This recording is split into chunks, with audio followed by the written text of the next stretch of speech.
Now, there's a famous quote from Henry Kissinger about who controls the food supply, controls the people, and who controls the energy controls whole continents, and who controls money controls the world.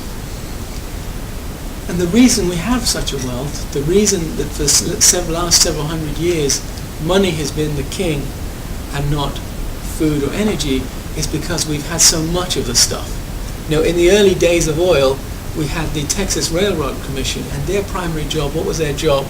It was to constrict the supply of oil, to hold it down. What did the Rockefeller do?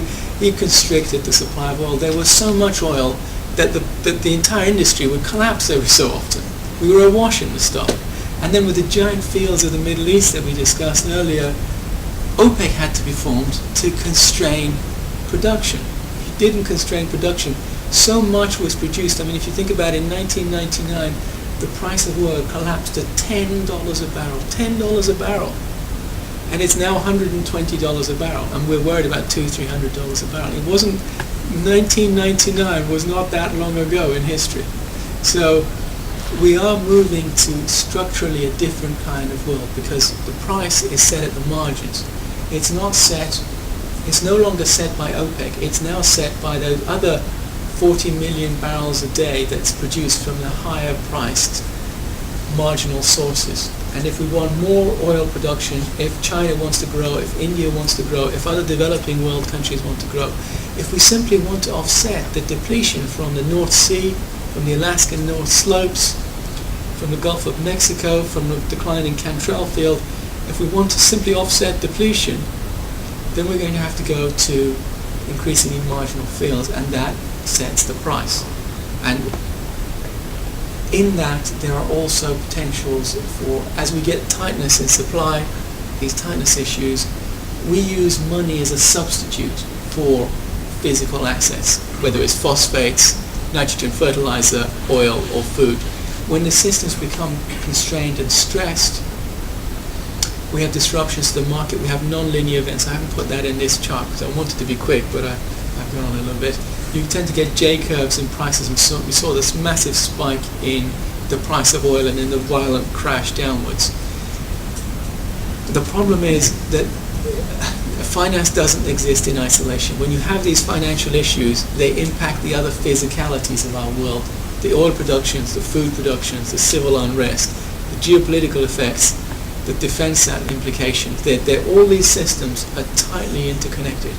We tend not to hear about it so much because of the complexity. We tend to hear about oil, or we tend to hear about food, or we tend to, like somebody who's a specialist will talk to you about fertilizer or phosphate.